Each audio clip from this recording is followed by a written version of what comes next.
तो खबर है कि स्ट्रेट ऑफ हॉर्मुज़ बंद हो गया है। हेडलाइंस में यही छाया हुआ है कि एक बहुत ज़रूरी समझौता टूट गया है। लेकिन क्या बात सिर्फ इतनी सी है? क्या ये सिर्फ एक डिप्लोमैटिक नाकामी है? चलिए आज इसी की तह तक जाते हैं और उन गहरे पैटर्न्स को समझते हैं जो असल में इस पूरी कहानी के पीछे हैं। तो सवाल यही उठता है, जो हमें दिखाया जा रहा है, जो वजहें बताई जा रही हैं, क्या वो पूरा सच है या फिर इस नकाब के पीछे कोई और ही खेल चल रहा है? तो चलिए इस गुत्थी को सुलझाना शुरू करते हैं, परत दर परत। और शुरुआत करेंगे सबसे ऊपरी परत से, यानी उस कहानी से जो हम सबको सुनाई जा रही है। देखिए, इस पूरे विश्लेषण का जो सार है वो ये है कि ये खबर असल में एक धोखा है, एक छलावा। इसे कुछ इस तरह से पेश किया जा रहा है जैसे कि शांति का एक सुनहरा मौका था जो बस हाथ से फिसल गया। मतलब हमें ये यकीन दिलाने की कोशिश हो रही है कि भाई धोखा और वादा खिलाफी ये तो इस खेल का हिस्सा है। अब यहाँ देखिए दो अलग अलग सच्चाइयाँ हैं। एक तरफ है सतही सच जो हमें बताया जाता है कि हाँ एक समझौता टूट गया, बात खत्म।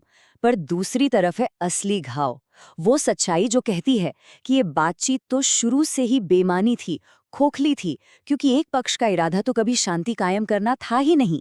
तो चलिए अब इस ऊपरी परत को छीलकर अंदर झांकते हैं, देखते हैं कि इस टकराव की असली जड़ क्या है, और ये भी समझते हैं कि यहाँ बातों का, भाषा का इस्तेमाल आखिर हो किस लिए रहा था।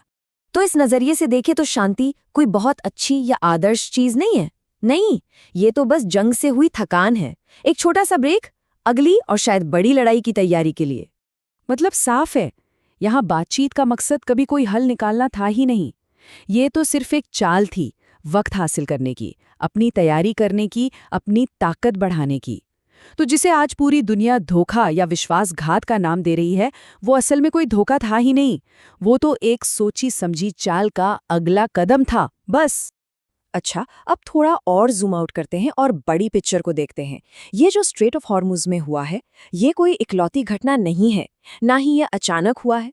असल में ये एक बहुत पुरानी, सदियों से चली आ रही कहानी का एक और चैप्टर है जो बार बार दोहराया जाता है। ये एक ऐसा ड्रामा है जो हम सब ने पहले भी देखा है। इसके 3 एक्ट हैं। पहला, शांति का एक झूठा वादा। दूसरा, एक अचानक जोरदार हमला। और तीसरा एक्ट, वो गहरा भयानक सन्नाटा जहां कभी बातचीत की टेबल हुआ करती थी। और इतिहास उठाकर देख लीजिए, ये चक्र कभी टूटता नहीं, ये बस खुद को दोहराता रहता है, बार बार। और इससे पता चलता है कि दांव पर लगा क्या है। ये सिर्फ एक रास्ते को बंद करने का मामला नहीं है, नहीं, ये तो उस पूरे ग्लोबल व्यवस्था के गले पर फंदा कसने जैसा है जिसे हम सब सभ्यता कहते हैं। ये हमें आईना दिखाता है कि हमारा पूरा सिस्टम अंदर से कितना खोखला और कितना कमजोर हो चुका है। लेकिन सवाल ये है कि इस ग्लोबल चेस बोर्ड पर जो हो रहा है, उसका हमारी आपकी जिंदगी से क्या ताल्लुक? असल में इसका रिश्ता इतना गहरा है जितना हम शायद सोचते भी नहीं। ये सुनने में शायद थोड़ा अजीब लगे, पर इस एनालिसिस के हिसाब से हम सब जाने अनजाने में इस बड़ी सी मशीन का एक छोटा सा पुर्जा है, एक जरूरी पुर्जा। खबरें भले ही हमें हजारों मील दूर की लगती हों, पर उनका असर सीधा हमारे दरवाजे तक पहुंचता है।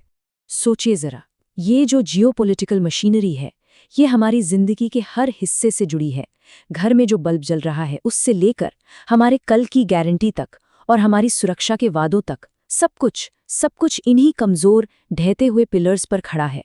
इसको ऐसे समझिए जैसे हम सब एक जलती हुई बिल्डिंग के अंदर फंसे हैं, और सबसे डरावनी बात यह है कि इस बिल्डिंग को बनाने वालों ने ही इसके ब्लूप्रिंट्स में आग लगा दी है। मतलब बाहर निकलने का कोई रास्ता नहीं, बचाने का कोई प्लान नहीं। तो आखिर में इस पूरी बातचीत का निचोड़ क्या है? इसका सबसे अहम और शायद सबसे बेचैन करने वाला नतीजा क्या निकलता है?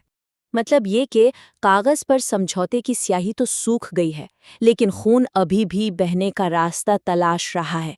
संघर्ष खत्म नहीं हुआ है, वो बस एक नया और शायद ज्यादा खौफनाक रूप लेने के लिए सही वक्त और सही रास्ते का इंतजार कर रहा है। और सवाल बस यही है कि वो रास्ता उसे कहाँ और कब मिलेगा।